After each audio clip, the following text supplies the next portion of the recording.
नमस्कार प्यारे दोस्तों, कैसे हो आप सब। उम्मीद करता हूँ आप सब लोग बहुत अच्छे होंगे और अभी नया साल आने ही वाला है 2-3 दिन के बाद। आप सब लोगों को एडवांस में नए वर्ष की ढेर सारी शुभकामनाएं। आज हम बात करेंगे CHSL और GD के एग्जाम में आने वाले पॉलिटी के क्वेश्चन का एक मैराथन। हम 10 से 12 क्वेश्चन तेजी से रफ्तार में करेंगे और टॉप मोस्ट इंपॉर्टेंट क्वेश्चन है जो आपके एग्जाम में आने ही आने हैं, वही 10 क्वेश्चन लेकर आया हूं आप सब लोगों के सामने जो हम डिस्कस करने वाले हैं। फटाफट आंसर करते जाइएगा तो हम बहुत बेहतरीन करेंगे। सीरीज थी हमारी धड़ाधड़ प्रश्नों की, प्रश्न के बाद प्रश्न और प्रश्न के बाद प्रश्न आपको मिलने वाले हैं। मैं हिमांशु यादव, हमेशा की तरह पॉलिटी के क्वेश्चन नंबर 1 उठाते हैं। देखेंगे क्या भाई क्वेश्चन नंबर 1, चलिएगा फटाफट देखते हैं।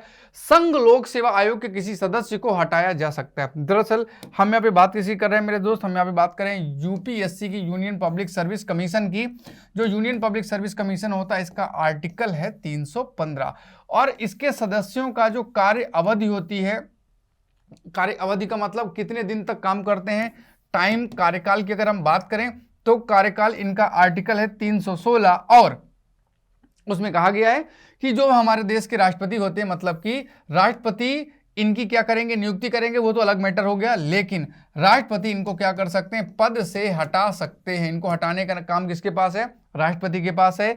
इनका कार्यकाल कितने दिन का होता है, तो एक तो आर्टिकल है 316। समय की बात करें तो 6 साल या 65 वर्ष की आयु तक ये अपने पद पर बने रहते हैं। वर्तमान में UPSC के अध्यक्ष मनोज जी, कौन नाम है, मनोज जी इस समय अध्यक्ष हैं। तो नो डाउट इस क्वेश्चन का सही आंसर क्या है, प्रेसिडेंट। चलते हैं हम अपने आज के अगले क्वेश्चन पर। अगला क्वेश्चन क्या है मेरे दोस्त, चलिएगा फटाफट बढ़ते हैं अगले क्वेश्चन पर। क्वेश्चन नंबर 2 है, तारों में अकेला चांद जगमगाता है, मुश्किलों में अकेला इंसान डगमगाता है, कांटों से घबराकर मत मेरे यारों, कांटों से घबराना मत मेरे यारों, क्योंकि कांटों में ही अकेला गुलाब मुस्कुराता है, मुस्कुराता है। एक व्यक्ति कितनी बार भारत का राष्ट्रपति निर्वाचित हो सकता है। टाइमिंग स्टार्ट है, 10 सेकंड का आपके पास टाइम है। 10 सेकंड के अंदर आपको क्या करना है, इसका आंसर करना है कि कोई भी व्यक्ति राष्ट्रपति कितनी बार चुना जा सकता है, कितनी बार चुना जा सकता है। टाइम हुआ अप, यस, कोई भी इसका टाइम फिक्स नहीं है।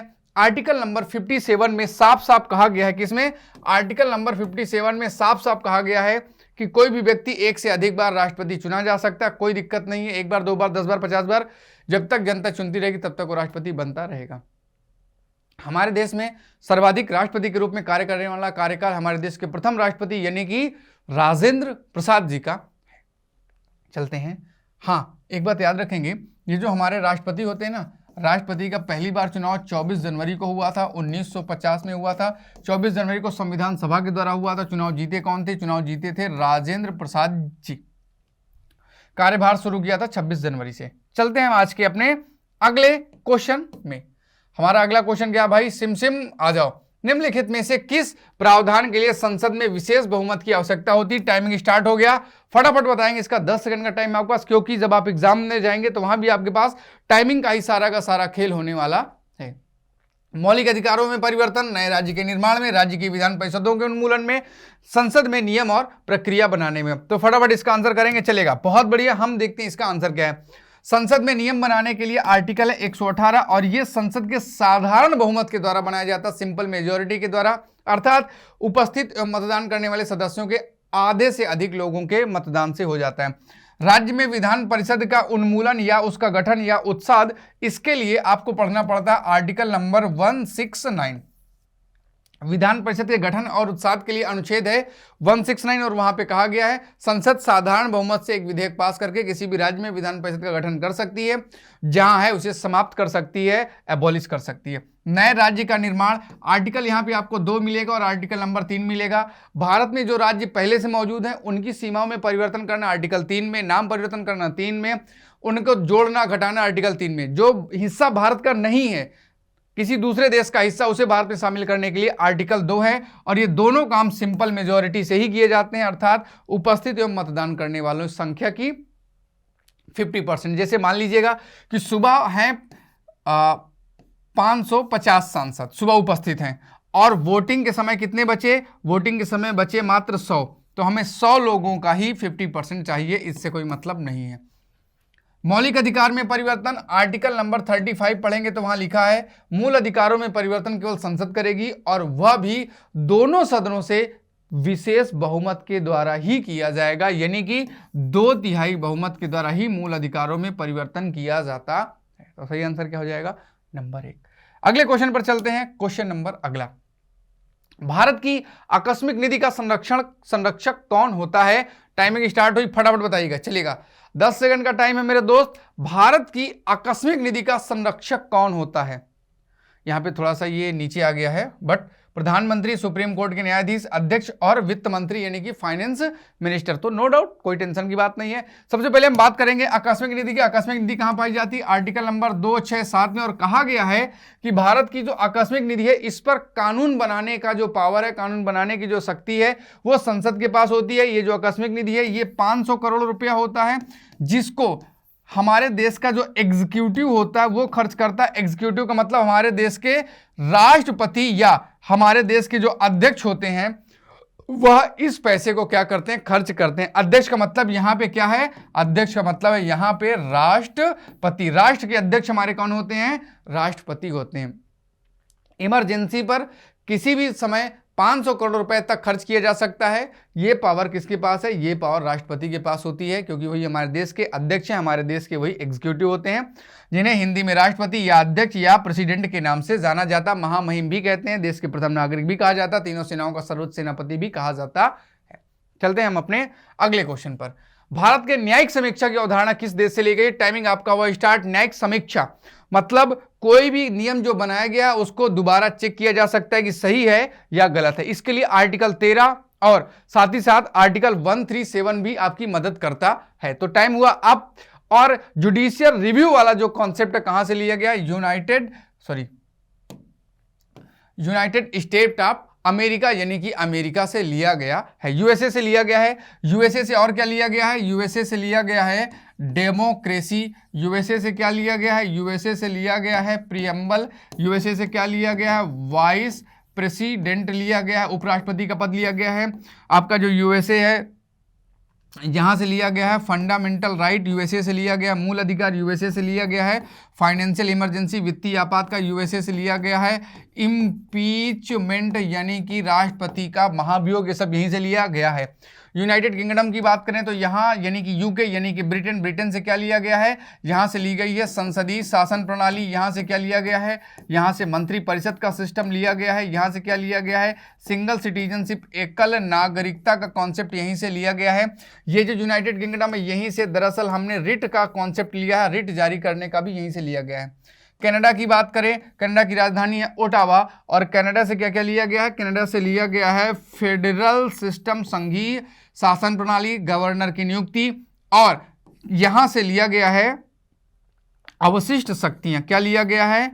रेजिडुअल पावर, अवशिष्ट शक्तियां। आयरलैंड की बात करें, आयरलैंड की राजधानी का नाम है डबलिन। आयरलैंड से क्या लिया गया है? आयरलैंड से लिया गया है DPSP, directive principle of state policy. यहां से राष्ट्रपति द्वारा सदस्यों का मनोनयन भी लिया गया है। तो सही आंसर फिलहाल इस क्वेश्चन का 1। चलते हैं हम अपने अगले क्वेश्चन पर। क्वेश्चन नंबर अगला क्या है? मनुष्य की सबसे बड़ी शिक्षक उसकी गलतियां होती हैं। गलतियों से आदमी जितना सीखता है वो कहीं और से नहीं सीखता। लेकिन एक बात याद रखेंगे, हमेशा हमें केवल अपनी गलतियों से नहीं सीखना चाहिए, दूसरे की गलतियों से भी सीखना चाहिए, क्योंकि अगर हम केवल अपनी गलतियों से सीखेंगे तो 7 जन्म भी कम पड़ जाएंगे। निम्नलिखित में से किस संशोधन को भारत के लघु संविधान के रूप में जाना जाता है? टाइमिंग हुई स्टार्ट। किसे लघु संविधान कहते हैं या मिनी कॉन्स्टिट्यूशन कहते हैं? चलिएगा फटाफट बताइएगा। टाइमिंग है 5 सेकंड, 4 सेकंड, 3 सेकंड, 2 सेकंड और टाइम अप। सही आंसर क्या है? यस, नो डाउट, सही आंसर है 42वां संविधान संशोधन। ये कब हुआ था? 42वां संविधान संशोधन दरअसल होता है 1976 में, और इसके द्वारा लगभग पूरे संविधान में बहुत सारा चेंजेस किया गया। जैसे डीपीएसपी में बहुत से आर्टिकल जोड़े गए, जैसे कि आपका मूल अधिकार में कुछ नहीं हुआ। इसके द्वारा जैसे 42वें संविधान संशोधन के द्वारा बहुत सारे काम किए गए। आपको मैं रेगुलर बेसिस पर बताता ही रहता हूँ कि कैसे कैसे चेंजेस हुए। फिलहाल यहाँ पे 42वां संविधान संशोधन 1976, इसे मिनी कॉन्स्टिट्यूशन भी कहा जाता है। अगला क्वेश्चन, निम्नलिखित में से किस अधिकार को मौलिक अधिकार से हटाकर एक साधारण कानूनी अधिकार में बदल दिया गया था? यहां पे भी थोड़ा सा ये देखिएगा, पीपीटी का दिक्कत है।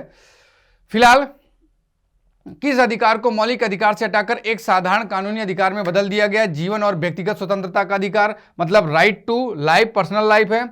संपत्ति का अधिकार, राइट टू प्रॉपर्टी है। शिक्षा का अधिकार, राइट टू एजुकेशन है। धर्म की स्वतंत्रता का अधिकार, right to freedom of religion.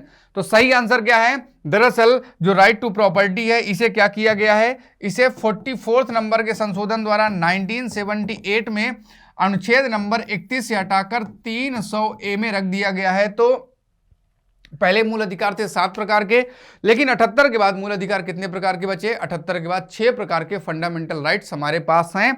मूल अधिकार अमेरिका से लिए गए, मूल अधिकार संविधान के भाग नंबर 3 में पाए जाते हैं। इन्हें मैग्ना कार्टा भी कहा जाता है। अगला क्वेश्चन क्या है भाई? भारतीय संविधान में कितने प्रकार के रिट पाए जाते हैं? टाइमिंग हुई आपकी स्टार्ट। आपके पास है 10 सेकंड। 10 सेकंड में आपको बताना है भारत में कितने प्रकार के रिट पाए जाते हैं। बताइएगा भाई, रिट कितने प्रकार के पाए जाते हैं? टाइम हुआ अप। दरअसल हमारे देश में रिट कितने प्रकार के पाए जाते हैं? 5 प्रकार के रिट पाए जाते हैं। रिट कहां से लिए गए हैं? रिट ब्रिटेन से लिए गए हैं। रिट किस आर्टिकल में? आर्टिकल नंबर 32 में है। और रिट कहां पे है? आर्टिकल नंबर 226 में है। सुप्रीम कोर्ट रिट जारी करता है 32 के तहत, हाई कोर्ट जारी करता है 226 के तहत। ये जो रिट होते हैं इनमें से एक रिट होता है हैबियस कॉर्पस, बंदी प्रत्यक्षीकरण। एक होता है परमादेश जिसे कहते हैं मैंडामस। एक होता है प्रोहिबिशन यानी कि निषेध। और एक होता है सर्टियोररी यानी कि उत्प्रेषण। और एक होता है क्यू वारंटो अधिकार प्रक्षा। ये 5 प्रकार के आपके रिट होते हैं जो कि सुप्रीम कोर्ट हमारे मूल अधिकारों के हनन पर जारी करते हैं। हाई कोर्ट भी जारी करता है। चलते हम अपने अगले क्वेश्चन पर। भारत के संविधान का भाग 4 किससे संबंधित है? दरअसल भाग 4 के लिए आपको याद क्या करना है? 10 सेकंड का टाइम है। भाग 4 में क्या है? संगठन, राज्य, मौलिक अधिकार। यहां पे जो संगठन शब्द है, संगठन को हम यहां पे क्या कहेंगे? संगठन को हम यहां पे कहेंगे संघ। यूनियन, राज्य, मौलिक अधिकार, राज्य के नीति निर्देशक तत्व। तो दरअसल आयरलैंड से लिया गया है डीपीएसपी जो संविधान के भाग नंबर 4 में रखा गया है। किसे? राज्य के नीति निर्देशक तत्व। इसके आर्टिकल हैं 36 से लेकर 51 तक। इसे एक चीज और कहा जाता है, कल्याणकारी राज्य का आधार। अगर पूछा जाए welfare, base of welfare state, तो आपको बता देना है संविधान में भाग नंबर 4 डीपीएसपी हमारा बेस ऑफ वेलफेयर स्टेट होता है, कल्याणकारी राज्यों का आधार होता है, जिसे क्या कहते हैं? DPSP, directive principle of state policy. Ireland से लिया गया है। चलते हैं हम अपने अगले क्वेश्चन पर। अगला क्वेश्चन क्या है? अधिकार प्रक्षा शब्द का क्या अर्थ है? बंदी प्रत्यक्षीकरण एक रिट होता है जिसका मतलब होता है किसी व्यक्ति को गिरफ्तार कर लिया गया है और कोर्ट के समक्ष प्रस्तुत नहीं किया गया तो कोई व्यक्ति जा सकता है, तो फिर सुप्रीम कोर्ट जारी करते हैं हैबियस कॉर्पस कि जिसको बंदी बनाया गया हमारे सामने लाओ। परमादेश का मतलब क्या होता है? आपको जिस काम के लिए नियुक्त किया गया सरकारी काम के लिए वो काम करो, नहीं करोगे तो सरकार आपसे क्वेश्चन करेगी। परमादेश ये होता है। एक रिट आपका होता है प्रतिषेध, गलती करने से पहले मना करना। प्रोहिबिशन, गलती करने के बाद चेक करना। सर्टियोररी, जहां पे स्टे वगैरह जारी किया जाता है उसे कहते हैं उत्प्रेषण। ये चौथे प्रकार का है। 5वां है क्यू वारंटो, मतलब व्हाट इज योर अथॉरिटी, आपकी क्या योग्यता है। जैसे मान लीजिएगा कोई फर्जी डिग्री के माध्यम से नौकरी पा जाता है तो उसके खिलाफ ये जारी किया जाता है कि आपकी क्या योग्यता है, आपने कैसे नौकरी ले ली, सही है तो ठीक है, अगर गलत नौकरी पाई है तो आपको नौकरी से हटा दिया जाएगा। दरअसल व्हाट, बाय व्हाट अथॉरिटी, या आपके पास किस अधिकार से आप इस पद पर मौजूद हैं, तो ये आपका सही हो जाता है। तो आई होप ये जो 10 क्वेश्चन थे आपको बहुत ही शानदार लगे होंगे, बहुत ही अच्छे लगे होंगे और हम इसी तरह से क्वेश्चन करते रहेंगे। अगली क्लास फिर से होगी मंगलवार को और टाइम होगा शाम को इसी टाइम पे 3 बजे। हंसते रहिए, मुस्कुराते रहिए, नए साल में खूब धूम मचाइएगा। Tata, bye, take care. Hello everyone, welcome to Rice smart Hindi. This is Harvinder क्रोनी और आज हम फिर से शुरू करने जा रहे हैं CHSL के लिए कुछ प्रैक्टिस सेशन को। और यही पॉइंट जो है आपके SSC के GD कांस्टेबल के लिए भी बहुत ज़्यादा इंपॉर्टेंट रहेंगे। छोटे छोटे पॉइंट्स होंगे, इन सभी को ध्यान दीजिएगा। और हमेशा की तरह मेरा यही कहना है कि ऐसे ही पॉइंट्स कहीं ना कहीं आपको एग्जाम में देखने को मिलेंगे और आप उन्हें बड़ी आसानी से कर पाएंगे। तो देखते हैं आज हमारे पास पहला सेंटेंस क्या है। Water is most indispensable for life. अब देखिए, आप लोगों ने कभी ना कभी ग्रेडेबल या नॉन ग्रेडेबल एडजेक्टिव्स के बारे में पढ़ा होगा। अगर नहीं पढ़ा है तो जरूर पढ़ लीजिएगा, ठीक है। या आप क्या कीजिए, हमारे चैनल पे जाकर, ठीक है, इंग्लिश की प्लेलिस्ट में से आप एडजेक्टिव सेशन को पढ़ सकते हैं। उसके अंदर मैंने ये चीजें बता रखी हैं, ठीक है, ताकि आपको यह पता होना चाहिए कि इंडिस्पेंसेबल एक ऐसा एडजेक्टिव है जिसको हम क्या नहीं कर सकते, और ज्यादा ऊपर नहीं ले जा सकते। जैसे आप हाई का हायर कर देते हैं, गुड का बेटर कर देते हैं, राइट। तो उस तरह से इसकी डिग्री को बढ़ाया नहीं जा सकता। तो इन शब्दों से पहले मोर, मोस्ट या लेस या लीस्ट का इस्तेमाल नहीं होता है। इस वजह से यहां पर मोस्ट जो है गलत है। वाटर क्या है, इंडिस्पेंसेबल है। जो चीज इंडिस्पेंसेबल है यानी उसके बिना गुजारा संभव नहीं है। तो पानी के बिना गुजारा संभव नहीं है, जीवन संभव नहीं है। तो इसलिए मोर या मोस्ट का इस्तेमाल इनमें नहीं होगा। तो आपने देखा यहां मोस्ट इंडिस्पेंसेबल लिखा हुआ है, तो बी एरर है। तो आप आसानी से एरर निकाल पाएंगे। नेक्स्ट देखते हैं नंबर 2। नंबर 2 पे है ही गेव द सेम एडवाइस। उसने बिल्कुल वैसी ही एडवाइस दी, सेम एडवाइस दी अपने दोनों बच्चों को। यहां पर आपने देखा ओन शब्द का इस्तेमाल किया हुआ है। तो किसको एडवाइस दी, दो बच्चों को, अपने दो बच्चों को। तो ही gave the same advice to his own 2 children. Okay, तो आपने नोटिस किया हमने ओन को पहले लाया, क्यों, किस वजह से? क्योंकि यहां पर ओन क्या है, एक इंटेंसिफायर है। जब हम अपनी बात को इंटेंसिफाई करते हैं तो हम उससे पहले लगाएंगे जिसको इंटेंसिफाई किया जा रहा है, जिसके ऊपर जोर देकर कहा जा रहा है। तो जोर देकर कहने के लिए यहां पर अपने दो बच्चों को, तो ओन 2 चिल्ड्रन की बात होगी। तो आप समझ गए होंगे इस प्रकार से हम इस इंटेंसिफायर का प्रयोग करते हैं। आगे देखते हैं नंबर 3 पे, ही मे प्रोवाइड यू इंफॉर्मेशन। वो आपको इंफॉर्मेशन दे सकता है, दैट मे हेल्प यू, और उस इंफॉर्मेशन से आपको हेल्प मिलेगी क्रिमिनल को पकड़ने में। आपने देखा यहां पर प्रोवाइड लिखा हुआ है, तो प्रोवाइड यू, इट मीन्स हमें क्या करना चाहिए कि जब हम प्रोवाइड शब्द का इस्तेमाल करते हैं तो साथ में प्रोवाइड किसको, समवन, किसी भी व्यक्ति को, क्या, उसके बाद यूज करते हैं विद, प्रोवाइड समवन विद। तो आपने देखा यहां विद मिसिंग है, तो he may provide you with information. तो इस प्रकार से आपने देखा यहां पर विद नहीं लिखा हुआ है, ठीक है। ही मे प्रोवाइड यू मीन्स क्या हो गया, समवन, ठीक है। तो यहां पर समवन के बाद क्या आना चाहिए था, विद आना चाहिए था। इस वजह से ए पार्ट में एरर है। तो उम्मीद करता हूं आप ये फ्रेज भी याद रखेंगे कि किस तरह से प्रयोग की जाती है। आगे बढ़ते हैं नंबर 4 पे। We were only a few foot away from the church. हम चर्च से कुछ ही, ठीक है, फुट लिखा हुआ है यहां पर। अ फ्यू यहां पर अ फ्यू के साथ हमें प्लूरल चाहिए, ठीक है। A few boys, a few students, ठीक है, a few girls, a few workers. तो यहां पर अ फ्यू फीट होना चाहिए। तो इस तरह से आपने नोटिस किया बी पार्ट में गलती है, यहां पर अ फ्यू के साथ प्लूरल यूज करना चाहिए था, जबकि वहां पर फुट सिंगुलर लिखा हुआ है। ऑलराइट, आगे बढ़ते हैं नंबर 5 की ओर। And he died last month. Last month उसकी मृत्यु हो गई आफ्टर अ लॉन्ग डिजीज। सभी बच्चे नोट डाउन कर लें कि जब आप डिजीज की बात कर रहे हैं तो डिजीज लॉन्ग या शॉर्ट नहीं होती, ठीक है। लॉन्ग डिजीज करना है तो गलत हो जाएगा, आपको इलनेस वर्ड का इस्तेमाल करना पड़ेगा। Okay, long illness, short illness, right. तो जब आपको यह बताना होता है लंबी बीमारी के बाद उसकी मृत्यु हुई, तो उसके लिए आप लॉन्ग इलनेस लिखेंगे, आप डिजीज का प्रयोग नहीं करेंगे। उम्मीद करता हूं ये पॉइंट भी आप नोट डाउन कर लेंगे, ताकि कहीं ना कहीं एग्जाम में ऐसा कोई सेंटेंस आए तो आप उसको आसानी से कर पाएं। आगे बढ़ते हैं नंबर 6 की ओर। यहां पर आपको एक सिनोनिम बताना है, ठीक है, समान अर्थ वाला।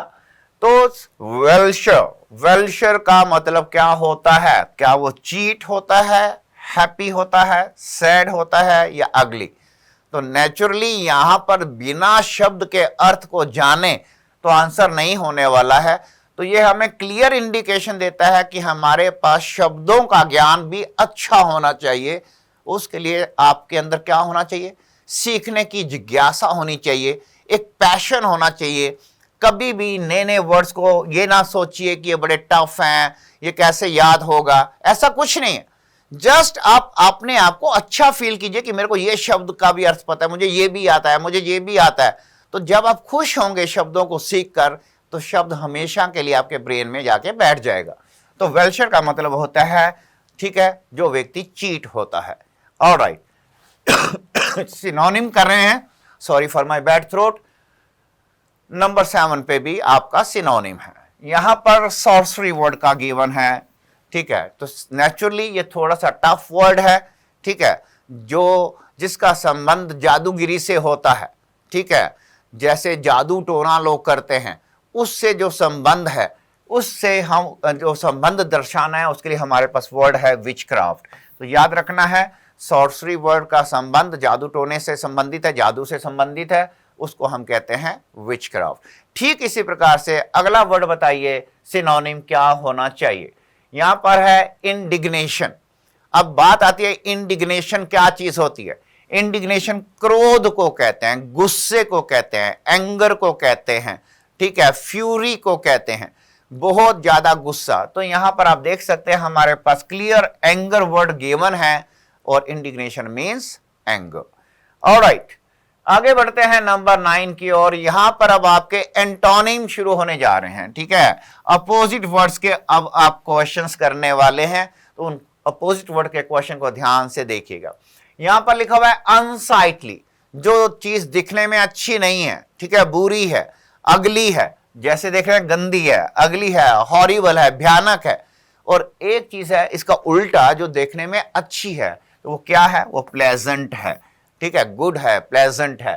तो इन अनसाइटली का अपोजिट प्लेजेंट हो जाएगा। तो उम्मीद करता हूं सभी वर्ड्स को आप नोट डाउन जरूर करेंगे और इनको रिवाइज भी करेंगे। किसी वजह से आपको कोई शब्द अगर परेशान करता भी है, तो आप आसानी से डिक्शनरी में जाकर उसका अर्थ देख सकते हैं, उसके यूजेस को पढ़ सकते हैं कि कैसे एक पर्टिकुलर वर्ड के किस किस प्रकार से यूजेस किए जा सकते हैं, क्योंकि यूजेस का जानना आपकी नॉलेज को ज्यादा बढ़ाएगा। राइट, आगे बढ़ते हैं नंबर 10 की ओर। नंबर 10 पे है एम्ब्रोजियल। एम्ब्रोजियल क्या है, ठीक है, जिसमें जो स्वाद होता है, जिसे कह सकते हैं टेस्ट होता है, वो बहुत अच्छा टेस्ट होता है, डिलीशियस होता है, ठीक है, एम्ब्रोजियल। क्योंकि एम्ब्रोजियल वर्ड कहां से आ रहा है, एम्ब्रोजिया से। एम्ब्रोजिया, एम्ब्रोजिया क्या होता है, एम्ब्रोजिया क्या होता है, एम्ब्रोजिया के लिए एक बहुत अच्छा वर्ड होता है THEO, थियोब्रोमा, BROMA, थियोब्रोमा, भगवान का खाना, भगवान जी, ठीक है, भगवान जी का खाना, food of God, food of God. तो आपने देखा फूड ऑफ गॉड के लिए हमने कौन सा वर्ड लिया, या थियोब्रोमा लिया या एम्ब्रोजिया। तो आप समझ सकते हैं भगवान जी का जो फूड होगा वो कितना ज्यादा स्वादिष्ट होगा। तो एम्ब्रोजियल का संबंध किससे हो गया, डिलीशियस से, स्वादी से, ठीक है, जो स्वादिष्ट है।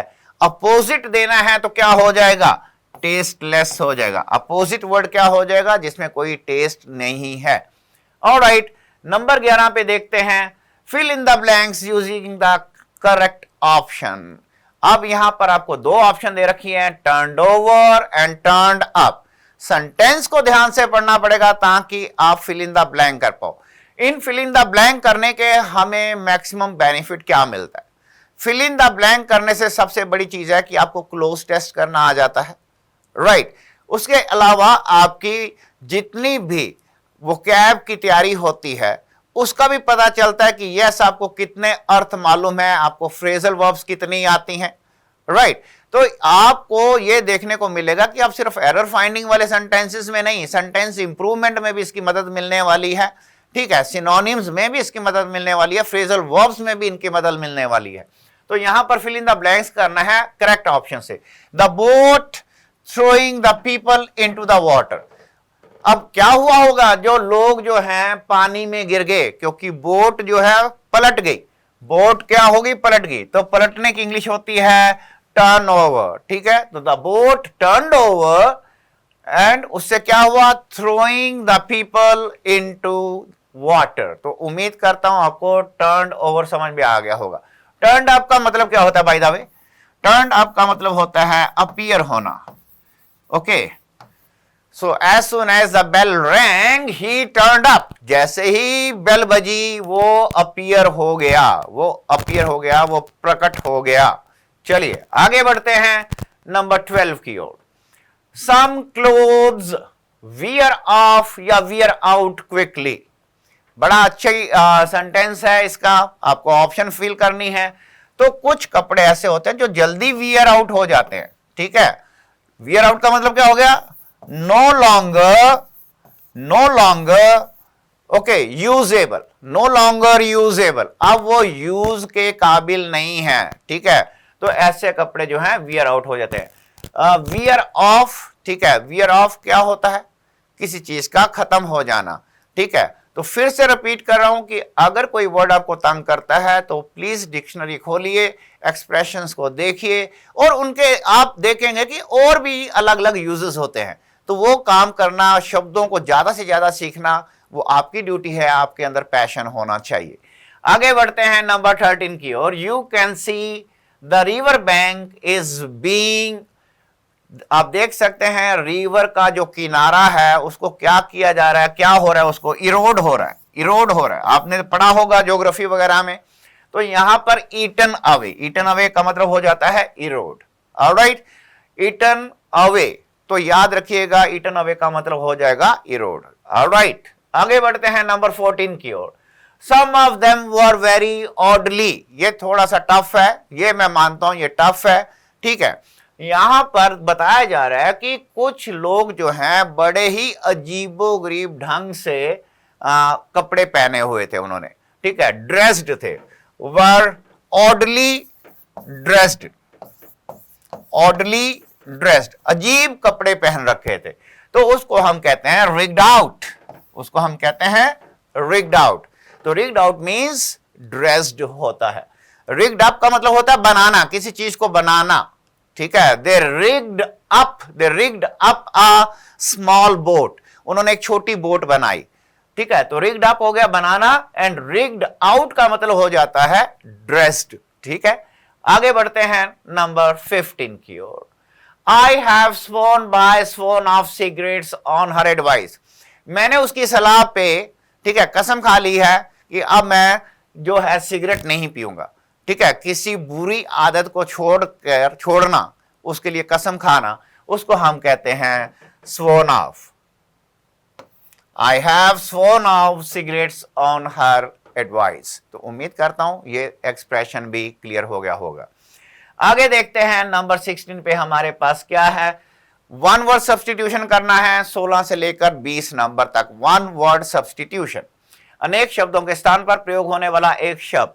suitable for growing crops, फसलों के लिए जो उपयुक्त भूमि होती है, कृषि योग्य जो भूमि होती है, जहां पर कल्टीवेशन किया जा सकता है, उसको क्या कहते हैं? उसके लिए हमारे पास वर्ड होता है अरेबल। उसके लिए क्या वर्ड यूज होता है?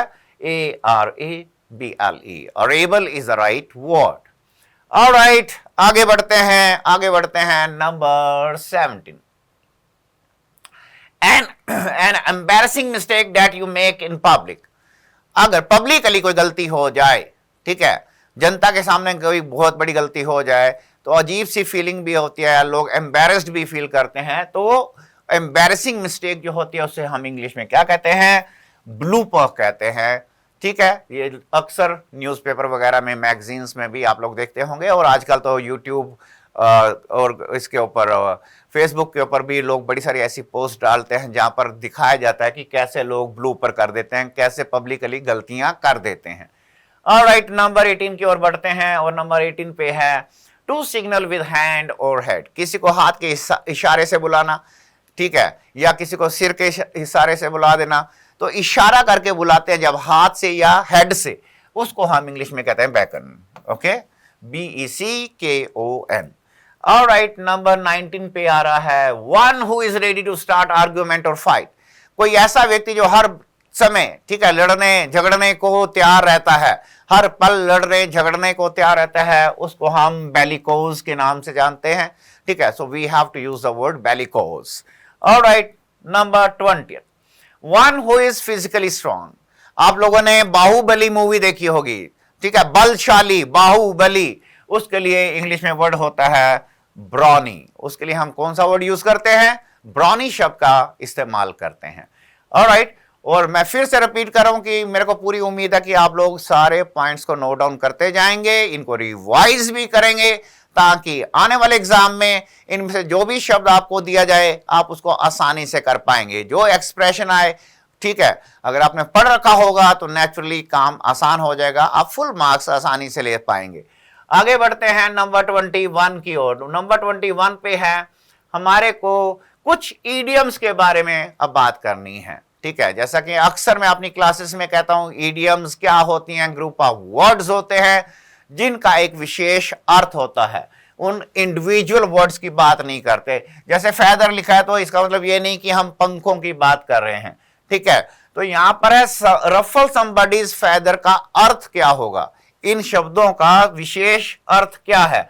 अर्थात किसी को बहुत ज्यादा नाराज कर देना, तंग कर देना, किसी को इरिटेट कर देना, किसी को अनॉय कर देना। To ruffle somebody's feather means to annoy somebody. आगे बढ़ते हैं नंबर 22 की ओर। नंबर 22 पे आ रहा है, आई सा through the trick and was on God. मैंने उसकी ट्रिक को पहले से ही भांप लिया। ठीक है, मैं उसको अंडरस्टूड कर गया, मैं समझ गया कि ये वाला ये ऐसी हरकत करेगा या अब ये ऐसा काम करेगा, तो मैं पहले से ही सावधान, मैं पहले से ही सचेत हो गया। तो आई सा थ्रू का मतलब हो गया आई अंडरस्टूड, आई अंडरस्टूड। चलिए भाई आगे बढ़ते हैं 23 की ओर। The die is cast. यहां पर ध्यान दीजिएगा, ये डाई वर्ड जो है ओल्ड इंग्लिश एक्सप्रेशन है, जो आजकल हम DICE डाइस वर्ड यूज करते हैं जब आप लूडो खेलते हैं। ठीक है, तो जो डाइस होती है जिसको फेंकते, जिस पे नंबर होते हैं 1 2 3 4। ठीक है, तो इस तरह से जो डाइस होती है, मान लीजिए आपको जीतने के लिए डाइस फेंकना है और जीतने के लिए आपको 4 नंबर चाहिए और उसमें 3 आ जाता है, तो आप क्या कहोगे कि मेरे को दोबारा करने दो, जब तक 4 नहीं आएगा मैं चलता जाऊंगा? ऐसा नहीं होता ना, एक बार डाइस फेंक दी, जो आया वही मानने होगा। तो इस तरह से डाई को अगर फेंक दिया गया मींस डिसीजन ले लिया गया है, अब इसका कुछ नहीं हो सकता। The decision has been taken and nothing can be done now.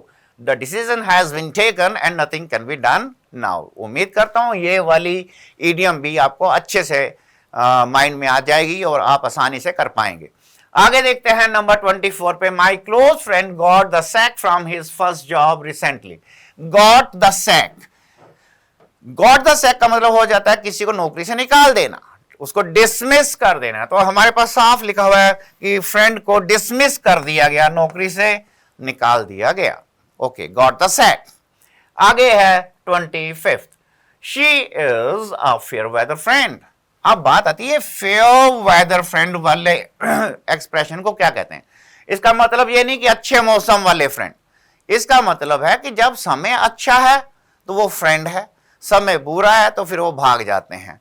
ठीक है, तो ऐसे फ्रेंड के ऊपर हम कभी यकीन भी नहीं कर पाते हैं।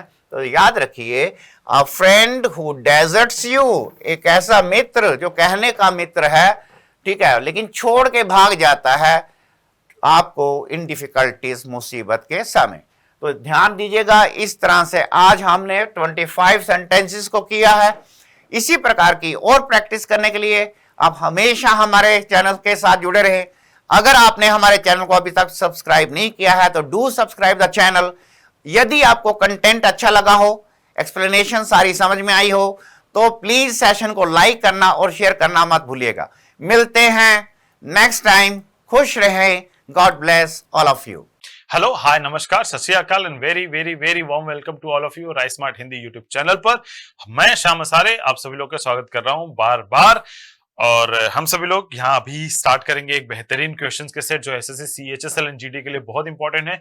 सेशन को शेयर कर दीजिए अपने सारे दोस्तों के बीच में ताकि वे लोग भी जुड़ जाए और उम्दा प्रदर्शन करें। सेशन आज का थोड़ा छोटा होगा क्योंकि जल्दी जल्दी क्वेश्चन अटेम्प्ट करेंगे विदाउट टाइमर। टाइमर आएगा भी तो हम भगा देंगे और लाइव क्लासेस में तो हम उसके साथ फाइट करेंगे। आपको वीडियो को पॉज करना होगा और क्वेश्चन सॉल्व करना होगा। मैं श्याम असारे कंप्लीट किया एमएससी विद मैथमेटिक्स। 9+ ईयर्स का टीचिंग एक्सपीरियंस है। 2 लाख से भी ज्यादा कैंडिडेट अब तक मेरे गाइडेंस में अपना सिलेक्शन पा चुके हैं। ये 5000 से भी ज्यादा कैंडिडेट हैं। एंड आइए चलिए पहले प्रश्न से बात करते हैं। टाइमर है जरूर, इसे हटा देते हैं, टाइमर से फाइट नहीं करते। वीडियो को पॉज करिए और आंसर दीजिए। आप सीख चुके हैं ऐसे बहुत सारे क्वेश्चंस मेरे द्वारा कराए जाने के स्टाइल। तो ये रहा पहला क्वेश्चन और जल्दी से इसे अरेंज करिए और जानने की कोशिश करिए क्या होगा। देखिए ये बड़ा आसान सा क्वेश्चन है, डिक्शनरी ऑर्डर में इसे अरेंज करना है। डिक्शनरी ऑर्डर बोले तो जो लेटर यानी ABCD हमारे पास लेटर्स हैं इंग्लिश अल्फाबेट के, जो पहले हमने देखा है वो पहले ही होगा। अगर दो लेटर सेम टाइप के हैं तो पहले को छोड़िए, दूसरे के पास जाइए, जो छोटा है पहले, छोटा बोले तो जो पहले आता है। अब यहाँ पे देखिए S सभी में कॉमन है तो हमने हटा दिया, S सभी में कॉमन हमने हटा दिया। अब सेकंड लेटर की बात करें तो सभी में O भी है तो हटा दिया। उसके बाद तीसरे लेटर में देखिए O आया है तो 4 सबसे पहले होगा, ये पहले होगा क्योंकि A आया, A आया तो A पहले होगा। उसके बाद हमारे पास तीसरा लेटर में M है, ठीक है, M अगला बड़ा हमारे पास आएगा तो 5 आएगा। फिर उसके बाद देखिए R आएगा क्योंकि R छोटा है हमारे पास, दैट इज 2 नंबर। उसके बाद U दोनों में कॉमन है तो L पहले आएगा तो ये 3 आ गया, 1 आ गया, यानी 4 5 2 3 1, ये हमारे पास दूसरा नंबर ऑप्शन है। तो दूसरा number option is correct answer. अगर दूसरा आंसर दिया था आप लोगों ने तो बहुत ही बेहतरीन सही किया है। चलिए बढ़ता हूं मैं अगले सवाल पे। अगला प्रश्न हमारे पास जो दिया हुआ है उसमें हम देखेंगे और जानने की कोशिश करेंगे कि क्या है। और या अब सेट है।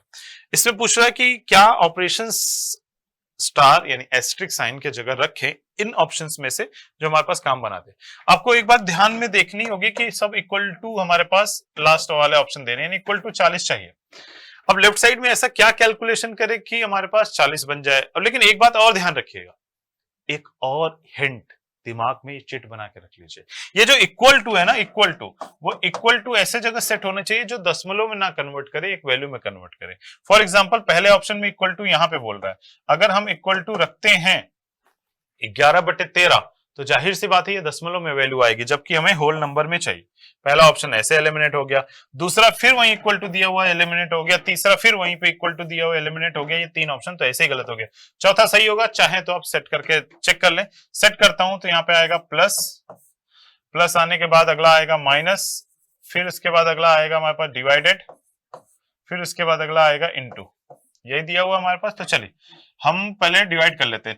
देखो ये हमारे पास 44/11 हमारे पास बनेगा 4 और 4 में 13 गुणा करेंगे तो 13 चौका 52। यहाँ पे 52 आया माइनस, ये माइनस था हमारे पास। इन दोनों को जोड़ लीजिए 57, तो 7 5 12 के 2 हाथ में आया 1, 5 और 3 8 1 9, 92 में से 52 माइनस होगा तो हमारे पास आएगा 40। 40 इज करेक्ट आंसर।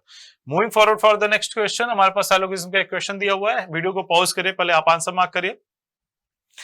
प्ले किया तो जाहिर सी बात है आप ये क्वेश्चन देखने आए हैं। सम पोटैटो और ऑनियन, पोटैटो का कुछ हिस्सा हमारे पास किसमें, ऑनियन में, कुछ ऑनियन हमारे पास क्या है, टोमेटो है। तो ये डायग्राम बन जाएगा। पहला conclusion, some tomatoes are potato.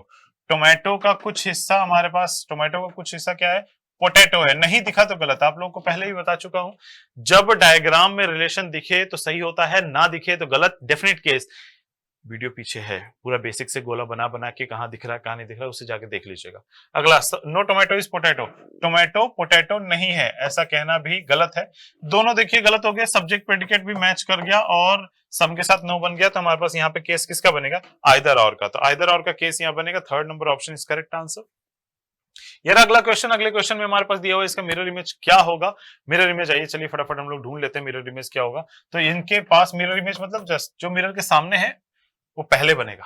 तो मिरर के सामने 5 है तो 5 उल्टे तरीके से यहां बनेगा। तो 5 उल्टा ऐसा वाला हमारे पास A नंबर ऑप्शन में नहीं है, B नंबर ऑप्शन में नहीं है, ठीक है। तो ऐसा वाला 5 हमारे पास इन दोनों ऑप्शन में है। उसके बाद 6 उल्टा ऐसा बनेगा, ये पलट नहीं जाएगा। तो correct answer D number option होगा। तो ये करने का तरीका बता रहा हूं कैसे आपको अटेम्प्ट करना। मिरर के पहले वाला बनेगा, बाद वाला बाद में। यार अगला सवाल हमारे पास एक लेटर सीरीज से। वीडियो को पॉज करिए, पहले आंसर आप दीजिए। बेसिक सब सिखा चुका हूं, पीछे जाके प्लेलिस्ट चेक करिए। देखिए हमारे पास सबसे पहले वाले लेटर का पहले लेटर साथ जाए, WX, ठीक है। फिर V और ये सब पीछे जा रहे हैं, एक एक पीछे। U से भी एक पीछे हमारे पास T, तो T से लेटर स्टार्ट होना चाहिए। T से हमारे पास 2 ऑप्शन है, बाकी 2 ऑप्शन नहीं है। आगे U से पीछे एक T से पीछे S, S से पीछे R से पीछे Q होना चाहिए। तो Q हमारे पास सेकंड में है, पहले में नहीं। तो second number option is correct. तीसरा में चेक करने की जरूरत ही नहीं। यार अगला सवाल हमारे पास पूछ रहा है कि यहाँ पे फिगर डायग्राम कौन कंप्लीट करेगा, ये जल्दी से मुझे बता दीजिए। आप लोगों के पास भाई बहुत सारे टैलेंट है, जल्दी से आप लोग बता पाएंगे। तो यहाँ पे जल्दी जल्दी कमेंट करिए फास्ट। देखो हमारे पास ये गोला, एक तो गोला होना चाहिए, दूसरा ये लाइन टूटी हुई आनी चाहिए, यानी यहाँ और यहाँ टूटी हुई लाइन चाहिए, तो नीचे की तरफ टूटी हुई लाइन हमें चाहिए, और बीच में तो यहाँ टूटी है, यहाँ टूटी, सभी में टूटी है, और एक गोला तो ये पूरा कर रहा है, तो ये अटैच होते हुए यहाँ से एक गोला पूरा करेगा, एक गोला इसमें भी पूरा कर रहा है, इसमें भी कर रहा है, उसमें भी कर रहा है, उसमें भी कर रहा है। उसके बाद ये गोला पूरा कर लिया। नेक्स्ट ये लाइन उसके पैरेलल हमारे पास एक नीचे लाइन चाहिए, एक लाइन इसमें है, इसमें है, इसमें है, देखिए हमारे पास ये हो गया। और ऊपर एक लाइन नहीं चाहिए, तो ये डी नंबर और सी नंबर तो मेरे हिसाब से इसलिए गलत हो जा रहे हैं कि एक एडिशनल लाइन क्लिक कर रहे हैं, एक एडिशनल लाइन हमारे पास बना रहे हैं जो कि हमें नहीं चाहिए, दूर से देखना पड़ा मुझे। ये लाइन जो ये वाली लाइन है और ये वाली लाइन, ये एडिशनल लाइन तो है ही नहीं, ठीक है, ये बन गया। उसके बाद एक नीचे गोला बनना चाहिए जो कि हमारे पास ए ऑप्शन में नहीं है, B option is correct answer, ठीक है। तो चलिए आगे बढ़ता हूं अगले सवाल पे, आपका भी यही आंसर आया था तो गुड। तो ये रहा हमारे पास एक और मिरर इमेज से रिलेटेड क्वेश्चन, जो मैं आपको ऑलरेडी बता चुका हूं कि मिरर के नजदीक वाला एलिमेंट का मिरर इमेज पहले बनेगा, और हमारे पास फिर y 7y, तो 7 हमारे पास सीधा ही बनेगा, उल्टा नहीं पलट जाएगा ये, ठीक है। तो ये तीन ऑप्शन तो हमारे पास 7 उल्टा पलट दिए थे, तो correct answer C number option, mirror image हमारे पास ऑलरेडी बताया हुआ कहां मिरर होगा। बढ़ता हूं अगले सवाल पे। अगला सवाल हमारे पास दिया गया है कि एक लेटर्स की सीरीज दी गई है, आपको बताना है कि लेटर्स की सीरीज में क्या होगा इन नेक्स्ट टर्म। सिंपल, ए से डी 3 आ गया, डी से जी 3 आ गया, 3 आ गया और बढ़ाएंगे तो 10 यानी जे होना चाहिए, तो जे सभी में है। एन से एस हमारे पास 14 और 5 19, 19 5 24, 24 और 5 24, देखो 24 के बाद एक्स के बाद Y Z Z A B C, C आएगा हमारे पास, J के बाद C आना चाहिए जो कि हमारे पास 2 ऑप्शन में है, 2 ऑप्शन में नहीं। उसके बाद हमारे पास नेक्स्ट G से B, 7 से 5 कम हुआ, 5 और कम हुआ, और हाँ, और 5 और कम करेंगे हम लोग तो 23, 23 में से 5 गया 18, 18 किसका होता है, आर का होता है। D number option is correct answer, जहां तक मैं यहाँ पे मैच करा पा रहा हूं, तो डी नंबर ऑप्शन हमारे पास आएगा, ठीक है। वीडियो पॉज करके ही सॉल्व करिए, मेरे से पहले नहीं, मेरे से पहले हो जाए तो बहुत बढ़िया बात है। तो ये देखिए अगला क्वेश्चन, वीडियो पॉज करिए पहले सॉल्व करिए। देखिए आर का होता है 18, ए का होता है हमारे पास 1 बट 1 बढ़ा दिया गया है, फिर आई का होता है 9 एटिटीज, एन का होता है 14, 1 बढ़ा दिया, यानी कि एक एटिटीज रखा, अगले वाले में एक पोजीशन वैल्यू बढ़ा दी, फिर एटिटीज, फिर अगला एक पोजीशन वैल्यू बढ़ा दी। ऐसे सेकंड वाले में एस का होता है 19, सीधा 19 है, यू का होता है 21 तो 22 लिख दिया, एन का 14 होता है 14, तो हमारे पास मून का एम का 13 होगा, तो 13 एटिटीज रहना चाहिए, तो 13 सभी में है। ओ का 15 होता है तो 16 कर लेंगे, तो 16 हमारे पास है, 16 है, 16 है, 16 है, लेकिन अगला वाला जो हमारे पास ओ होगा वो हमारे पास कैसा होगा, फिर एक बढ़ा देंगे तो 15 एटिटीज रहना चाहिए, तो 15 एटिटीज सिर्फ सी नंबर ऑप्शन में है, फिर उसके बाद एन में हमारे पास एक बढ़ा देंगे तो 14 1 15, ये आंसर आएगा, ठीक है। चलो आगे बढ़ता हूं मैं अगले सवाल पे। अगला सवाल हमारे पास पूछ रहा है कि इन पेयर्स में से आपको ये बताना है कि कौन सा पेयर हमारे पास अलग है, जो इस पेयर से रिलेट नहीं करता। तो बड़ा सिंपल सा हमारे पास है, दिख रहा होगा आपको, ये इसका परफेक्ट स्क्वायर है, ये इसका परफेक्ट स्क्वायर, ये इसका परफेक्ट, यही है जो इसका परफेक्ट स्क्वायर नहीं है। 441 होता तो इसका परफेक्ट स्क्वायर बन जाता, तो ए नंबर ऑप्शन इज ऑड। बहुत आसान था ये प्रश्न, वीडियो को पॉज करते रहिए और सॉल्व करते रहिए। ये रहा अगला क्वेश्चन जो डाइस से हमारे पास रिलेटेड है। हमें क्या पूछ रहा है, ठीक है, हमें क्या पूछ रहा है, हमसे सिंपली ये पूछ रहा है कि 6 पर टिका है, ठीक है, 6 पर हो गए, तो क्या बोल रहा है कि 2 different position of the same dice are shown, the 6 faces of the which are number 1 to 6, 1 से लेकर 6 तक के नंबर्स हमारे पास छुपे हुए। Select the number that will be on the top if the dice resting on 6, यानी एक 6 number अगर नीचे है तो उसके ऊपर क्या होगा, यानी जस्ट अपोजिट। तो ऑलवेज रिमेंबर, जब भी हमारे पास 2 डाइस दिए जाते हैं तो आपको ये ढूंढना होता है कि कितने मेंबर कॉमन है। तो मुझे देखा दोनों में सिर्फ 6 6 कॉमन है, तो 6 से रोटेट करना होता है क्लॉकवाइज, 6 3 5 आएगा ये, और इसको रोटेट करेंगे तो 6 4 2 आएगा। इन दोनों को हमने रोटेशन कर ली। अब देखिए 3 के अपोजिट क्या हो गया, 4 होगा, 5 के अपोजिट 2 सामने जो लिखा हुआ, 6 के अपोजिट जो बचा हुआ नंबर है 1, क्योंकि 1 to 6 दिया हुआ लिखा होगा चाहिए, तो 1 to 6 में ये 1 होगा, तो करेक्ट आंसर इस 6 के अपोजिट 1 होगा, जो कि ऑप्शन नंबर सी है, तो C will be the definitely correct answer. That's really great. तो हमारे पास आज के लिए बस इतना ही। मिलूंगा मैं कल की क्लास में और उसमें भी उम्दा प्रदर्शन करेंगे। ढेर सारे क्वेश्चन पे प्रैक्टिस करना बाकी है और उम्दा प्रदर्शन भी। Thank you very much. Bye bye. अपना ख्याल रखिए, जम के रॉक करिए। घर वालों का भी बाकी सब्जेक्ट के भी क्वेश्चन जरूर देखिए। Bye bye. अपना ख्याल रखिए। हेलो एवरीवन, आप सबका स्वागत है राइस स्मार्ट के YouTube channel rise smart Hindi पे, जहां पर हमारी सीरीज चल रही है एसएससी जीडी प्लस सीएचएसएल के प्रीवियस ईयर। चलिए चलते हैं, मैथ के कुछ क्वेश्चन लगाते हैं जो हमारे पिछले कई सालों में पूछे गए हैं। बने रहिए भाई, सबके कमेंट आने चाहिए साथ के साथ। चलिए पहले क्वेश्चन की तरफ चलते हैं, पेन ले लेते हैं और क्वेश्चन को समझते हैं क्या है। कह रहा है height and slant height of right circular cone. किसकी बात कर रहा है? शंकु की बात कर रहा है। हमें पता है उसकी फिगर कैसी होती है, ये हमारी क्या होती है? शंकु की शेप होती है। ठीक है, कौन जैसे कि हमारी क्या होती है? बर्थडे की कैप होती है। तो ये मेरे पास क्या बन गई? शेप बन गई। तो चलिए इसमें देखते हैं मुझे क्या दे रखा है। हाइट दे रखी है, मुझे हाइट बता रखी है और स्लांट हाइट। हाइट दे रखी है मुझे 8 और स्लांट हाइट दे रखी है 10 सेंटीमीटर। तो मुझसे पूछा इसका वॉल्यूम बताइए। देखिए वॉल्यूम जब भी मुझे शेप आ जाए, शेप आते ही मुझे उसके तीनों फॉर्मूले पता होना चाहिए। वॉल्यूम भी, सीएस से भी, टीएस से भी। वॉल्यूम होता है इसका 1/3 पाई आर स्क्वायर एच। अब यहां फंसा कि आर क्या होगा, हमें पता है यहां पर ये 90 डिग्री बनता है और 8, 10 और 6 का क्या होता है? हमारा ट्रिपलेट होता है। अगर ट्रिपलेट याद नहीं था तो 10 का स्क्वायर 100 माइनस 8 का स्क्वायर 64, 100 माइनस 64 36, 36 का अंडर रूट 6।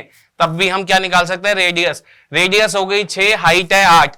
फॉर्मूले में रखना है, क्वेश्चन आ जाएगा वॉल्यूम 1/3 इंटू में 22/7 इंटू में रेडियस है मेरी 6 इंटू 6 और हाइट है मेरी 8। यही क्वेश्चन में मुझे बता रखा था। चलिए इसे सॉल्व करते हैं। 3 से ये गया 2 पर, तो मेरे पास 8 की 2 से करी 8 दूनी 16, एक ऊपर 16 और एक 17 इंटू में 6 दूनी 12/7। ये मेरे पास आंसर आया।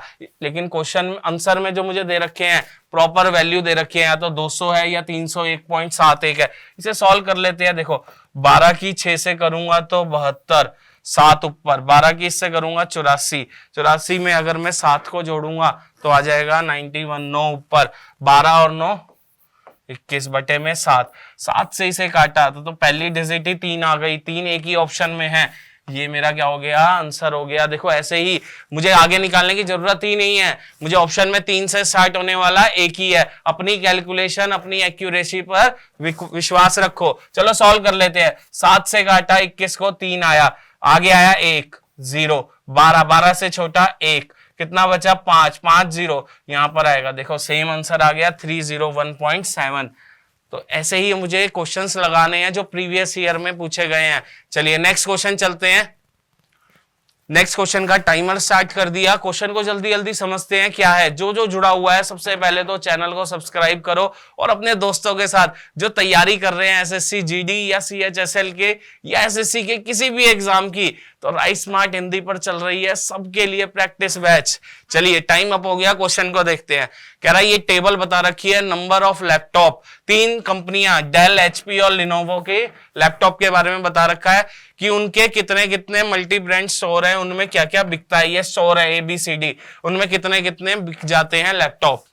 आगे बोला number of laptop sold by store A ने जो बेचा इन अ मंथ, कौन से मंथ में? During a given month. ठीक है, किसी भी मंथ में is approximately what % more than the number of Dell sold by store D during a same month. तो मुझसे यहां पर महीने नहीं बता रखे। ठीक है, मुझे लिनोवा, अच्छा बता रखा है। देखो लिनोवा की बात कर रहा है और ए स्टोर से, लिनोवा के ए स्टोर से कितने बिके? 50। कह रहा है ये कितने % ज्यादा है डेल के लैपटॉप जो डी वाले स्टोर ने बेचे, कितने? 45। इससे ये कितना ज्यादा है? क्या पूछ रहा है? प्रतिशत पूछ रहा है, परसेंटेज। तो देखो ये क्वेश्चन है 50 माइनस 45 बटे में 45, क्योंकि कंपैरिजन किससे कर रहा है? इसके साथ। गुणा में क्या कर दूंगा? 100। तो मेरे पास हो गया 5/45 इंटू में 100। तो इससे काटा 9, 100/9 होता है मेरा 11.11 तो देखो ऑप्शन सी ऑप्शन ऑप्शन भी सीधा दिया था 11.1। ठीक है, तो मेरा आंसर आ गया सी। चलिए इसी के साथ नेक्स्ट क्वेश्चन की तरफ बढ़ते हैं। नेक्स्ट क्वेश्चन देखते हैं मेरा ट्रिग्नोमेट्री का। टाइमर स्टार्ट करते हैं। बहुत इजी क्वेश्चन पूछा गया है, वैल्यू पूछी गई है। किसकी पूछी है? एक्स का मान पूछा है। एक्स की वैल्यू क्या होगी? देखो क्वेश्चन में मुझे टेबल की वैल्यूज बता रखी हैं और मैंने अपनी ट्रिग्नोमेट्री की क्लास जो राइस स्मार्ट हिंदी पर हमारी 65 दिन चली थी उसमें मैंने ट्रिग्नोमेट्री की टेबल बहुत अच्छे से याद करनी सिखाई है आप सबको। आप प्लेलिस्ट में जाकर ट्रिग्नोमेट्री की क्लास भी देख सकते हैं। चलिए यहां से देखो x minus x cosec square 30, तो x कॉमन निकाला तो यहां बचा 1 minus cosec square 30 degree upon में 1 प्लस कोसेक स्क्वायर 30, यही बोला। आगे बराबर कॉस 60, ये सब दिए हैं मुझे। देखो इनकी वैल्यूज मुझे याद होनी चाहिए। कॉस 60 कितना होता है? मेरा होता है 1/2, तो यहां दिया है 1/2 का क्या कर दो? स्क्वायर कर दो। प्लस 4 इंटू में कोट 45 होता है 1, तो यहां पर आ जाएगा 1 का स्क्वायर। माइनस सेक 60, मुझे अब सेक 60 अगर याद नहीं है तो मुझे कॉस 60 तो याद है। कॉस 60 होता है 1/2, उसका उल्टा क्या हो जाएगा? 2, तो यहां हो जाएगा 2 का स्क्वायर। अब इसे सॉल्व कर, यहां पर भी एक वैल्यू बैठी है कोसेक 30, 1 माइनस कोसेक नहीं पता है, साइन तो पता है। साइन 30 1/2, उसका उल्टा कितना हो जाएगा? 2, तो यहां पे क्या आ गया? 2 का स्क्वायर और नीचे हो गया 1 प्लस 2 का स्क्वायर बराबर ये हो गया मेरा 1/4, ये हो गया 4 माइनस 4, इससे ये कैंसिल हो गया। अब यहां पर सॉल्व करें तो x इंटू में 1 माइनस 4 -3 और यहां आ गया 1 प्लस 4 5 बराबर आ गया 1/4। इन दोनों को उधर ले जाऊंगा तो क्या मैं लिख सकता हूं? x बराबर है 1/4 इंटू में 5/-3, तो आंसर आ गया 5/-12, 5/-12, ऑप्शन नंबर बी। क्लियर? अभी बहुत आसान क्वेश्चन था, टेबल याद है। टेबल को याद करने का तरीका बहुत अच्छे से सिखाया है मैंने। चलिए नेक्स्ट क्वेश्चन देखते हैं। नेक्स्ट क्वेश्चन का टाइमर स्टार्ट कर दें जरा। टाइमर स्टार्ट हो गया। चलिए क्वेश्चन क्या दिया है, जब तक टाइमर चल रहा है क्वेश्चन को जरा समझते हैं। कह रहा है by what percent the new price of article must be increase to restore the former value if the cost price of article is cut by 25%। मतलब जो उसकी कीमत थी उसको घटा दिया गया 25%, तो अब जो कीमत हो गई है उससे कितना परसेंट बढ़ाएं कि वापिस अपनी पुरानी कीमत पर आ जाएं। क्वेश्चन को जरा समझते हैं। 25% मतलब 1/4, मतलब अगर 4 रुपए पहले कीमत थी तो 1 रुपया घटाकर अब कितनी कर दी गई? 3 कर दी गई। तो पूछा है वापिस आना है, वापिस आना है तो कितना प्रतिशत क्या करना पड़ेगा? मुझे इंक्रीज करना पड़ेगा। तो देखो कितना, 1/3 गुणा में 100, तो सीधा आंसर आ जाएगा 33 सही 1/3%। ऑप्शन है मेरा 33। यहाँ पे 33 है भाई, यहाँ पे क्या है मेरा? 33 है, यहाँ पे है 33 1/3%। क्लियर है भाई? 33 सही 1/3% आ गया मेरा। चलिए इसको एक और तरीके से सीखते हैं। अगर जिसको अभी तक नहीं आया कोई बात नहीं, एक और मेथड से सीखते हैं। अगर मेरी 100 रुपए कीमत थी किसी चीज की, 25% घटा दिया तो अब उसकी कीमत हो गई कितनी? 75 रुपए। कितनी हो गई? 75 रुपए। तो वो यही पूछ रहा है 75 रुपए से वापस 100 रुपए पर आने पर कितना प्रतिशत बढ़ाना पड़ेगा। तो कितना वापिस आना है तो कितना बढ़ाना पड़ेगा? 25। कितना बढ़ाना पड़ेगा? 25। किसके रिस्पेक्ट में? 75 के, गुणा में 100। यहां से भी सोच सकते हैं, 25 से गया 3 तो यहां भी आ गया 100/3, तो मतलब 33 सही 1/3%। क्लियर है भाई? बी ऑप्शन आ गया मेरा। चलिए नेक्स्ट क्वेश्चन चलते हैं। टाइमर स्टार्ट करते हैं। क्वेश्चन अच्छे पूछे गए हैं। जीडी, CHSL, CGL मेन सारे SSC के पेपर आने वाले हैं कुछ दिनों में, तो बस प्रैक्टिस बनाए रखिए राइस स्मार्ट हिंदी पे हमारे साथ। चलिए क्या कह रहा है, एक क्लास है 8वीं की जिसमें रेशो ऑफ स्टूडेंट दे रखा है। जो बच्चे क्या खेलते हैं? क्रिकेट खेलते हैं और फुटबॉल खेलते हैं, उनका रेशो है। क्रिकेट और फुटबॉल वालों का रेशो है 27:13, ये मुझे क्वेश्चन में बता रखा है। आगे while the ratio of playing football and hockey, जो फुटबॉल और हॉकी खेलते हैं उनका रेशो है 26 रेशो 14। देखो इसको अगर सही से लिखूं तो 2 से काटा 13, 7, 13 रेशो 7 ही तो है। If the total number of student, 8वीं में टोटल बच्चे हैं 470, तो सबसे पहले तो मेरे को इस रेशो 1 बनाना पड़ेगा। दोनों में कॉमन कौन है? सी, क्रिकेट, फुटबॉल और हॉकी। अब देखो यहां भी फुटबॉल 13 लेके बैठा है, यहां भी 13। या तो हम इन्हें मेरे मेथड से, जैसे मैंने आपको मेथड सिखाया कैसे क्लब करते हैं रेशोस को, वैसे करें, लेकिन यहाँ जरूरत ही नहीं है। 13 13 दोनों में है, तो ये हो गया 27 रेशो 13 रेशो 7। ये मेरे पास क्या आ गया? रेशो। और टोटल नंबर दे रखे हैं मुझे, अगर इसको जोड़ूं 27 और 13, 30, 40, 47 ये हो गया। तो टोटल नंबर है 470। वो किसकी वैल्यू है? 47 की। आगे क्या पूछा है उसको यहाँ गुणा कर देंगे। Each student play each one game, हर बच्चा हर गेम खेलता है।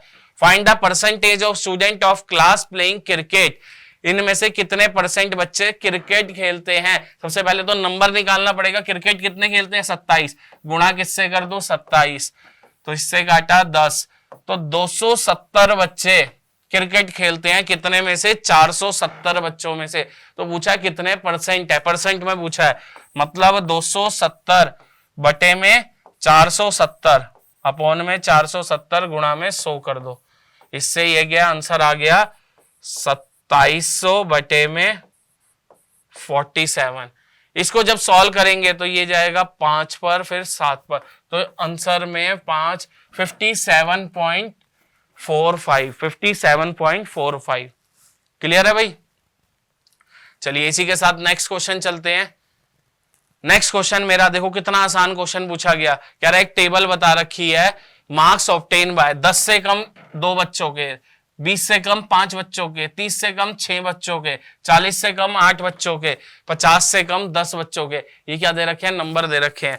पूछा गया है इनमें से कितने स्टूडेंट हैं जिनके एटलीस्ट 30 नंबर तो आए हैं बट लेस देन 40 आए हैं। मतलब ऐसे कितने बच्चे हैं जो 30 से ज्यादा आए हैं लेकिन 40 से कम आए हैं। अब देखो 40 से कम कितने बच्चे हैं? 8। कितने हैं? 8। और 30 से कम कितने बच्चे हैं? 6। तो अगर मैं 8 में से 6 को माइनस कर दूं तो 2 बच्चे ऐसे हैं जो 30 से 40 के बीच में लाए हैं। Option number D. Option number मेरा क्या आ गया? डी आ गया। क्लियर है भाई सबको? भाई कमेंट आने चाहिए सबके, लाइव सबके कमेंट आने चाहिए, आंसर आने चाहिए। प्रैक्टिस बैच चल रहा है आपके लिए। चलिए नेक्स्ट क्वेश्चन करते हैं। नेक्स्ट क्वेश्चन का टाइमर फिर से ट्रिग्नोमेट्री का क्वेश्चन, बहुत अच्छे से सजा रखा है क्वेश्चन को, लेकिन बहुत इजी क्वेश्चन है। क्या कहता है? Sec theta minus cos theta क्या है मेरा? 14 है। तो बताओ 14 सेक थीटा किसके बराबर होगा? तो कुछ नहीं करना, सेक थीटा ही पूछ रहा है तो ये sec theta minus cos theta को क्या 1 बटा सेक थीटा लिख सकता हूं? बिल्कुल, बराबर हो गया 14।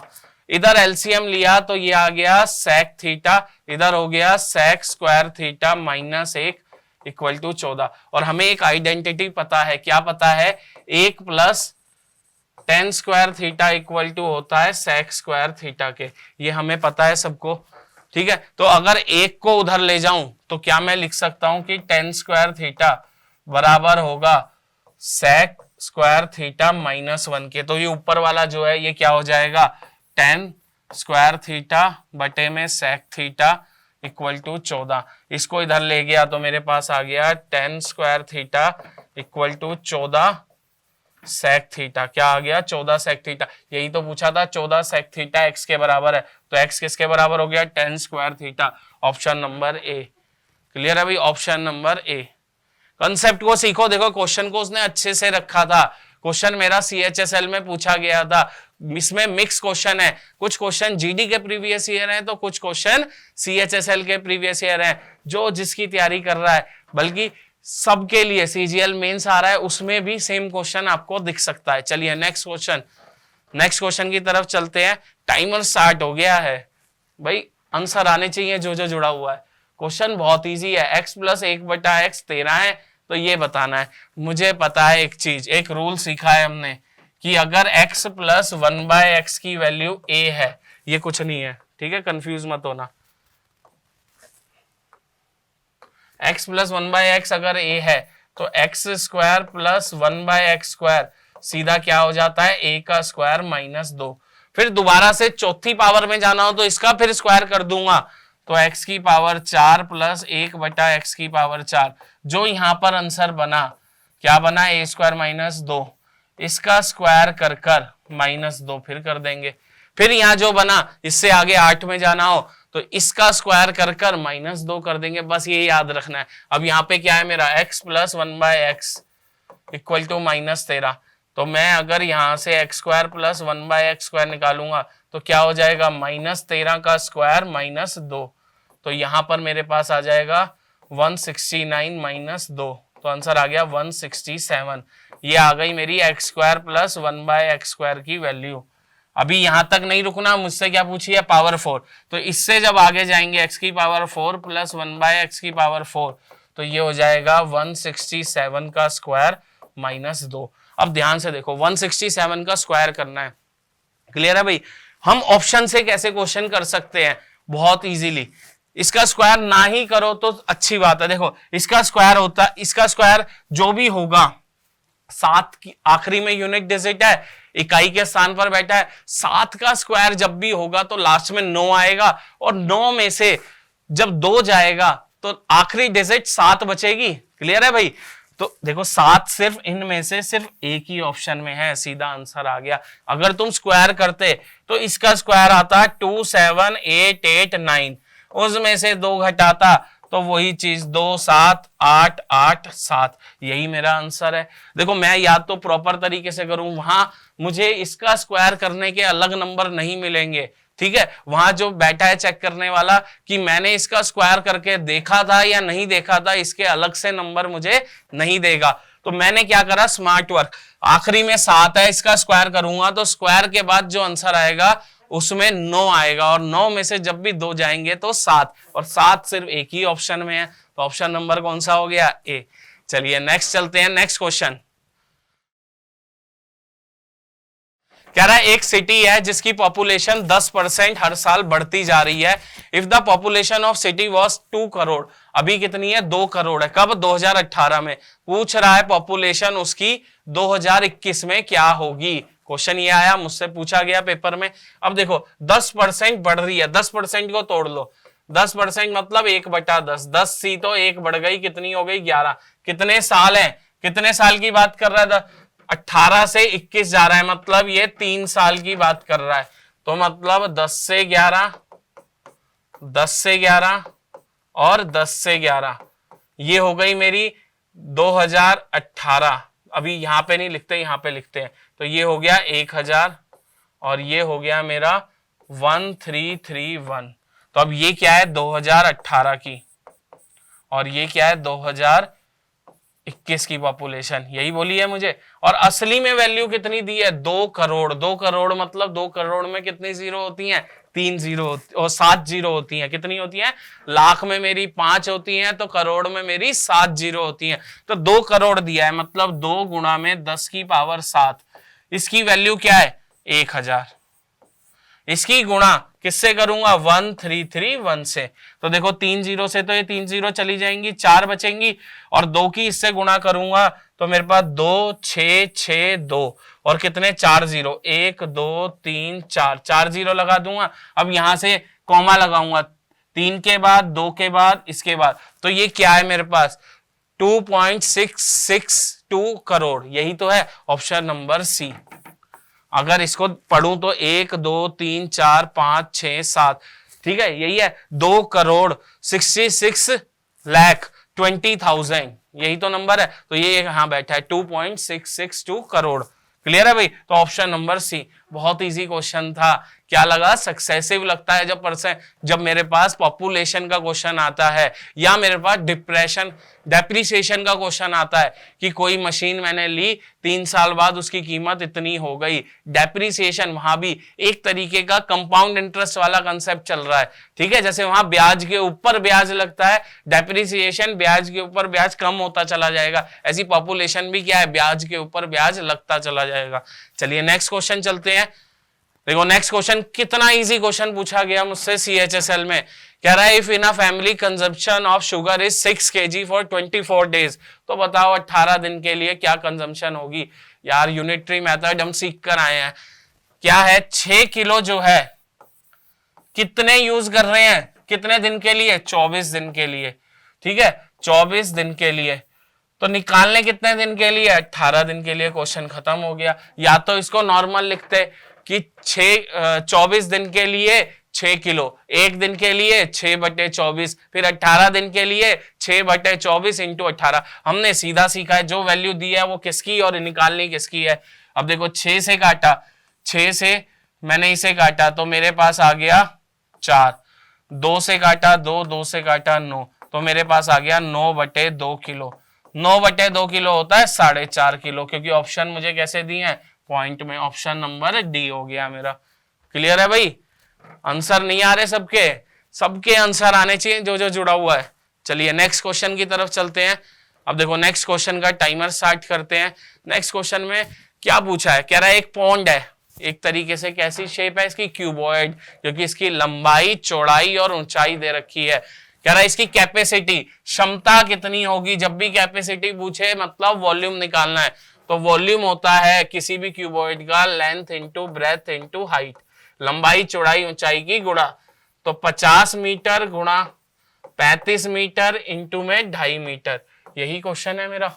अब देखो 2 से ये पॉइंट हटाया तो नीचे 10 लगाया, अब गुणा करनी है। 5 से काटा 5 पर, 5 से काटा 2 पर। क्लियर? अब देखो इसे गुणा करते हैं तो ये हो गया मेरे पास 50। अभी 2 को नहीं काट रहा, बाद में काट लेंगे। तो इसकी करी तो 5 की 5 से करी तो मेरे पास 25, 2 ऊपर 5 या 15 2 17, 175/2। अब फिर इसकी 5 से कर देते हैं और एक 0 लगा लेते हैं, और 5 से करी तो 25, 2 ऊपर 35 और 2 37, 3 ऊपर 5 और 3 8750/2। अब 2 से काट लेते हैं तो ये हो गया 4 और ये आ गया 3, ये आ गया 15, 14 आया 7 पर और ये आया 4375। 4375 है भाई ऑप्शन में? बिल्कुल है। ऑप्शन नंबर बी क्या आ गई मेरी? कैपेसिटी आ गई। किस में थी? मीटर में थी, तो आंसर किस में आ जाएगा? मीटर क्यूब में। ये याद रखना, वॉल्यूम किस में आएगा? मीटर क्यूब में। चलिए नेक्स्ट क्वेश्चन चलते हैं। नेक्स्ट क्वेश्चन और भी आसान आ गया। देखो ये क्वेश्चन सारे मेरे एज इट इज इसी डिजिट के साथ पेपर में पूछे गए हैं, बट मुझे मेंटेन क्या करनी है? एक टाइम और एक एक्यूरेसी, दोनों चीजों को मेंटेन करना है। सिलेक्शन पक्का है। 16 आदमी किसी, ठीक है, पेंट करते हैं 15 दीवारों को 45 दिन में, तो बताओ 20 आदमी 20 दीवारों को कितने दिन लगाएंगे? हमें पता है M1 इंटू D1 और जो भी काम है equal to M2 into D2 और जो भी काम है। तो पहले में है 16 आदमी 45 दिन में 15 दीवारें बनाते हैं, तो पूछ रहा है 20 आदमी कितने दिन में 20 दीवारें बनाएंगे? यही तो क्वेश्चन है मेरा। देखो 20 से 20 यहाँ कैंसिल हो गया, 15 से इसे काटा तो 3 आ गया, 16 की 3 से करी तो मेरे पास दिन आ गए 48 दिन। कितने आ गए? 48 दिन। Option number C. देखो क्वेश्चन था, बस ये याद रखना है कि जो ऊपर क्या आएगा, अगर यहाँ टाइम भी दिया होता तो ऊपर आ जाता टाइम। आदमी, दिन, टाइम ऊपर आते हैं और वर्क को क्या रखते हैं? नीचे रखते हैं। क्लियर भाई? चलिए इसी के साथ नेक्स्ट क्वेश्चन देखते हैं। अब देखो नेक्स्ट क्वेश्चन मुझसे पूछा गया कितना टाइम लगेगा? 180 मीटर ट्रेन है, ट्रेन की लंबाई है, जो इस स्पीड से दौड़ रही है क्रॉस अ मैन। जब भी आदमी को, पोल को, किसी चीज को क्रॉस करना हो तो उसकी विड्थ को 0 मानते हैं। मतलब इसी ट्रेन को किसी प्लेटफॉर्म को पार करना होता तो डिस्टेंस जुड़ जाता, बट इसे किसे पार करना है? एक आदमी को जो खड़ा हुआ है। तो ट्रेन की लंबाई है 180 मीटर, इसे किसे पार करना है? एक आदमी को। यही बोला गया है, प्लेटफॉर्म पे खड़ा है और किस स्पीड से जा रही है? 54 किलोमीटर पर आवर। तो मुझसे पूछा गया है, टाइम पूछा गया है। ठीक है, चलो टाइम निकालते हैं। सबसे पहली बात, ये 54 किलोमीटर पर आवर है, यहां तो मीटर में दिया है, तो यहां जब भी मुझे किलोमीटर पर आवर से किस में जाना हो? मीटर पर सेकंड में, तो हम क्या करते हैं? 5/18 से गुणा। तो 54, इसको थोड़ा साफ लिखते हैं, तो मेरा 54 किलोमीटर पर आवर। अगर इसकी गुणा 5/18 से करूंगा, 18 से ये जाएगा 3 पर, 5 या 15, तो ये 15 मीटर पर सेकंड आ जाएगा। और मुझे पता है टाइम होता है डिस्टेंस अपॉन स्पीड, तो डिस्टेंस है 180 और मेरे पास स्पीड है 15, 15 से गया 1 पर, 30 गया 2, तो कितना टाइम लगा 12 सेकेंड। कितना लगा 12 सेकेंड, ऑप्शन नंबर बी। देखो भाई बहुत इजी क्वेश्चन पूछा गया है। चलिए नेक्स्ट क्वेश्चन चलते हैं। नेक्स्ट क्वेश्चन आया मेरे पास ये, इसका टाइमर स्टार्ट करें। इस क्वेश्चन को करने में शायद ही जिसको फॉर्मूला याद है उसको 2 सेकंड भी ना लगे। क्वेश्चन सामने आया, क्लिक किया और आगे बढ़े। चलिए क्या कह रहा है, x plus y plus z 0 है, तो बताइए x cube plus y cube plus z cube minus 3xyz क्या होगा। मुझे फॉर्मूला पता होना चाहिए कि x cube plus y cube plus z cube minus 3xyz बराबर होता है x plus y plus z into में x square plus y square plus z square minus x y minus y z minus z x के। अब मुझसे बोला गया इस फॉर्मूले में बताओ ये क्या होगा अगर ये चीज 0 दी है। ये चीज क्या दी है, 0 दी है, बड़ा बड़ा लिखा है, तो ये 0 दी है, 0 की गुणा इस पूरे से होगी तो ये पूरा भी क्या हो जाएगा, 0 हो जाएगा। शून्य, शून्य से जिससे भी गुणा करेंगे मल्टीप्लाई करेंगे वो अपने आप में क्या हो जाता है, नल, 0 हो जाता है। तो इसका आंसर कितना आ गया, 0, ऑप्शन नंबर डी। तभी कह रहा था इस क्वेश्चन में जिसको फॉर्मूला पता है उसको शायद 1 से 2 सेकंड लगेंगे। क्वेश्चन देखा, सामने आया, क्लिक करा, आगे बढ़ाया। चलिए आगे नेक्स्ट क्वेश्चन आया, if the total surface area. Question का टाइमर स्टार्ट कर देते हैं, बिल्कुल कर देते हैं, कर दिया। क्या कह रहा है, total surface area of cube दिया है, ठीक है, एक घन का क्या दिया है मुझे, टोटल सरफेस एरिया पूछा है, उसका वॉल्यूम क्या होगा। हमें पता है कि जब भी क्यूब की फिगर बनेगी, क्यूब क्या होता है 6 साइडेड से स्क्वायर से बन, तो इसकी लंबाई चौड़ाई और ऊंचाई क्या होती है बराबर। अगर इसकी लंबाई चौड़ाई ऊंचाई x है, ठीक है, तो इसका टोटल सरफेस एरिया होता है 6x स्क्वायर। क्या होता है 6x स्क्वायर, सही से लिखता हूं, अगर नहीं दिख रहा तो यहां पर लिखते हैं दोबारा से, होता है 6x स्क्वायर। और अगर इसका वॉल्यूम पूछे तो क्या होता है x का क्यूब। तो मुझे 6x स्क्वायर बराबर दिया है 96 के, 6 से काटा 16 पर, x स्क्वायर हो गया 16, x की वैल्यू आ गई 4, x की वैल्यू 4 आ गई, तो वॉल्यूम पूछा है, वॉल्यूम होता है x क्यूब, तो ये हो जाएगा 4 का क्यूब, 4 का क्यूब होता है मेरा 64, और किस में दिया था सेंटीमीटर में, तो ये आ जाएगा सेंटीमीटर क्यूब। वॉल्यूम आता है क्यूब में, तो ऑप्शन नंबर ए। क्लियर है भाई।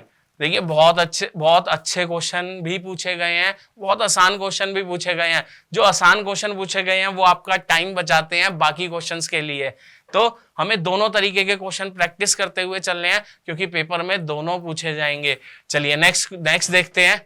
यहीं तक थे हमारे क्वेश्चन, अभी बने रहिए हमारे साथ, अभी जुड़ेंगे, दूसरे टीचर की क्लास होगी, तो बने रहिए राइस स्मार्ट हिंदी के साथ।